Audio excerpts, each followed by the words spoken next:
Hi, welcome to another health talk. Wheat belly, a new path to lose weight by losing wheat.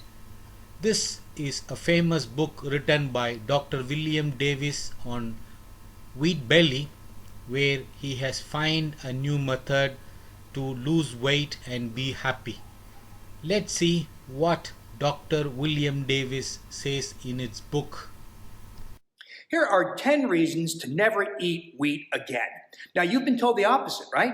By dietitians, by doctors, by the American Heart Association, by the Academy of Nutrition and Dietetics, the American Diabetes Association, U.S. Dietary Guidelines for Americans, right? They all agree our diets should be weighted heavily in favor of lots and lots of grains, right?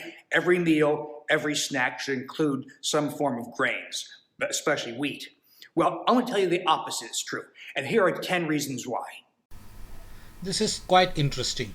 As the doctor says, if you avoid eating wheat, the foods which are made from wheat like bread, pasta, chapati every day, and you start eating rice, you will still lose weight because rice does not raise your blood sugar like wheat.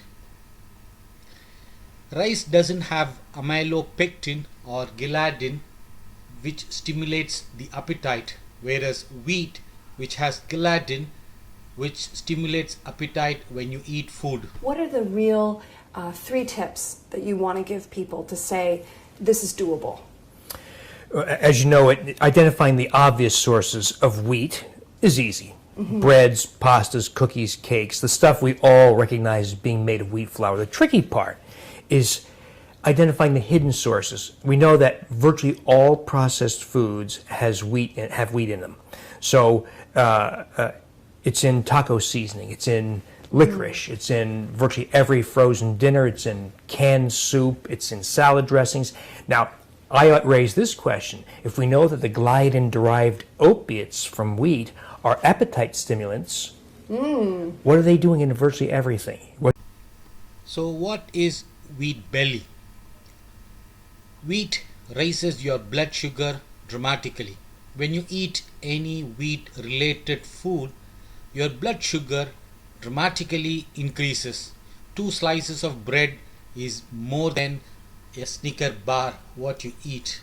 I ask, did smart food manufacturers, smart food scientists figure this out and put it in everything to cause us to eat more? I think that's true, but I don't have proof. 3, return to real single ingredient foods. We know that green peppers, cucumbers, and lamb chops are safe. And by the way, corollary to this notion of let's reject the notion of healthy whole grains is rejecting the notion of cutting back fats. So I'm in cardiology. We do not restrict fats. I encourage people to eat the fat on their beef and pork, to boil the bones for soup, not to skim off the gelatin or fat. If you have no intolerance to dairy, your butter or ghee, don't worry about fat. It's good for you. Okay.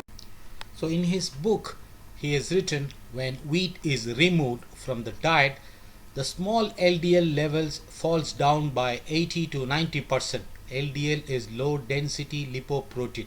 Also, we have a misconception about coconut and coconut oil. Let's see what doctor says. Do without coconut. So coconut, my wife is miserably dairy intolerant, so we're always using coconut oil, coconut milks, etc. The oil is wonderfully versatile. It's solid at room temperature, at least in our climate. And it's delicious. It's heat tolerant. It's saturated fat, but saturated fat is good for us. And of course, it's the lauric acid form of saturated fat. 48% of the by weight of coconut oil is lauric acid, medium chain triglyceride that has wonderful brain effects. So and also facilitates weight loss. When you talk about gluten-free products, these are made of 4 ingredients: corn, rice, tapioca, and potato starch. These starches raise blood sugar even higher. The wheat what we eat today is not the wheat 100 years ago. Let's see what doctor talks about saturated fats misconception. I think we've got to get away from this notion that saturated fat clogs your arteries, course, there's nothing of the sort. So that's quite clear now. I'm surprised this is even talked about by my colleagues who continue to harp on this cut your fat, cut your saturated fat. The reanalyses of all those data are clear, such as Ron Krause's meta-analysis from UC Berkeley. There is no relationship between total fat consumption and cardiovascular disease. There's no relationship between saturated fat consumption and cardiovascular disease. The only relationship there is if you cut total fat and saturated fat and you allow those lost calories to be replaced by grains, now you have increased cardiovascular disease. So we have this great irony, don't we, where we went through this ridiculous exercise for the last 4 years of cutting fat, total fat and saturated fat, replacing with healthy whole grains. Now we have the worst health ever witnessed in the history of mankind. Let's see what are the wheat belly approved flours. Almond meal and flour, coconut flour, ground golden flax seeds, chia seed and flour, garbanzo chickpea flour, hazelnut meat, lupin flour, pecan meal, pumpkin seed meal,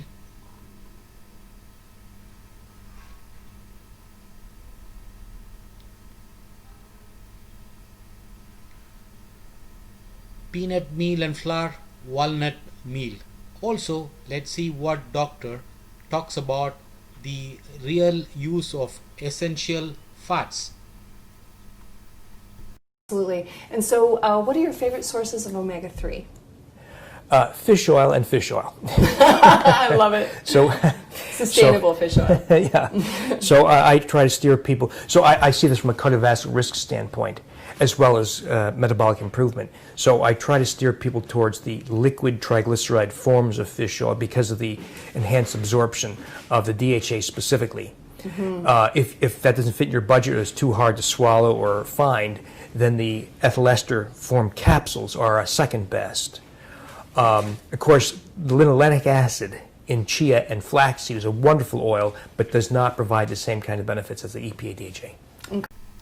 So what does this wheat belly diet meal plan?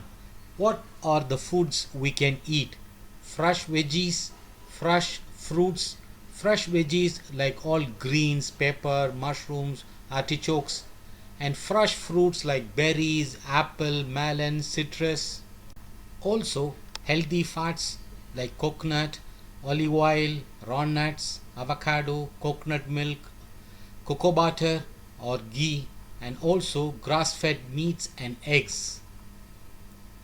We have wild caught fish which shouldn't be harvested, and then you also have fruit cheeses,